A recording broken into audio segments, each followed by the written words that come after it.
नमस्कार विद्यार्थी मित्रांनो, मी ऋषाली ओनराव तुम्हा सर्वांचं या ऑनलाईन प्लॅटफॉर्मवरती खूप खूप स्वागत करते. बघा, तुम्ही आताच बघितलं असेल, एक छोटंसं पत्र आहे.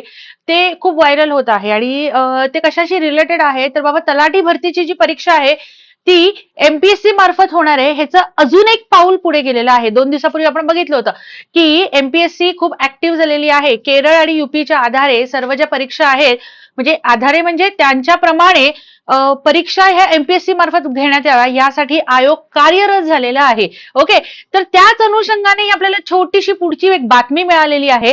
हे जे पत्रक आहे, ओके, ते एक इंटर्न डिपार्टमेंटल आहे, हे आपल्याला मिळालेलं आहे. ओके, म्हणजे टेलिग्रामला, व्हॉट्सअपला बऱ्यापैकी फिरतं आहे. बरेचसे लोक वाचताना कन्फ्युज होत आहेत. सो आपण आता ते डिस्कस करणार आहोत. एक कळलं की शासनाने आयोगाकडे परिपत्रक पाठवाय, म्हणजे काय जागा वगैरे आहेत ते लवकरात लवकर पाठवण्यासाठी हालचाली सुरू केलेल्या आहेत. ओके, आता लवकरात लवकर आपल्याला हेही क्लिअर व्हावं की म्हणजे जी आर आला की आपल्याला कन्फर्मेशन असेल. पण इथे जी आर जरी नसला तरी एक महत्वाची मुद्दा काय आहे तो लक्षात घ्या. तो असा आहे बाळांनो की परीक्षा तलाठीची एमपीएससी मार्फत होणं आहे. समजलं? सो आपल्याला काय पाऊल पडलेलं आहे हे जाणून घ्यायचं आहे. चला लगेचच वाचूया. बघा, विषय काय आहे? विषय आहे ग्राम महसूल अधिकारी. ओके, एकच मिनिट, आपण पेनचा कलर जरा रेड करूया, सो वाचायला जरा सोपं जाईल आपल्याला. राईट, बघा, ग्राम महसूल अधिकारी तलाठी या संवर्गाची बिंदू नामावली बाबत. ओके, आपण मागच्या पण काही व्हिडिओ मध्ये पाहिले, बिंदू नामावलीचा रोल खूप मोठा असतो. राईट, बघा, संदर्भ कार्यासन अधिकारी महसूल वन विभाग यांचे पत्र क्रमांक संकीर्ण 2025, परिपत्रक क्रमांक 218, आस्था 10, दिनांक 30/1/2026 या संदर्भानुसार काय म्हटलंय बघा.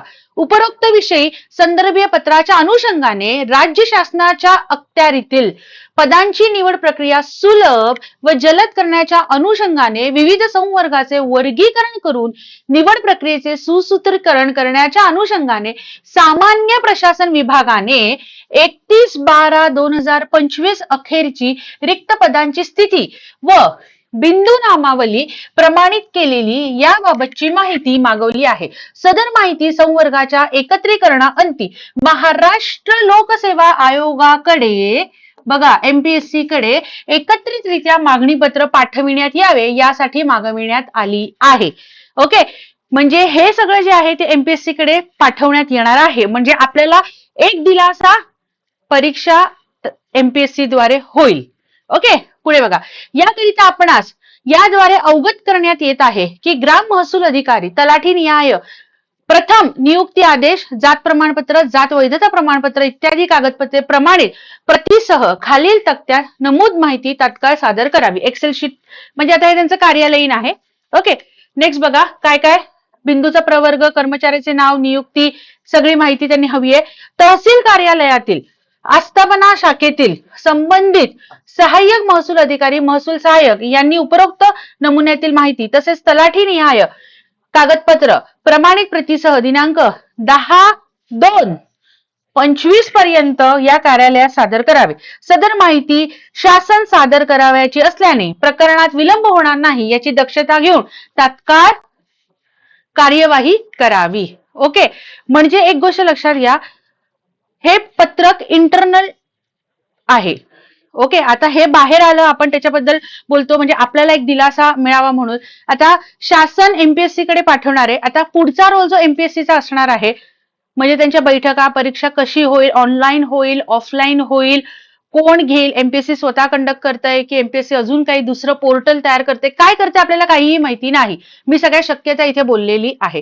ठीक आहे, सो तुम्हाला एकच सांगते, एमपीएससी कडे गेलं म्हणजे सिलेबस बदलला असा त्याचा अर्थ होत नाही. Is that clear? सिलेबस तोच राहणार आहे. ठीक आहे, त्यामुळे अभ्यास स्ट्रॉंगली चालूच ठेवा. समजलं? कारण नोटिफिकेशन आल्यानंतर अभ्यास नसतो करायचा, नोटिफिकेशन आल्यानंतर रिव्हिजन करायची असते. आले लक्षात बाळांनो?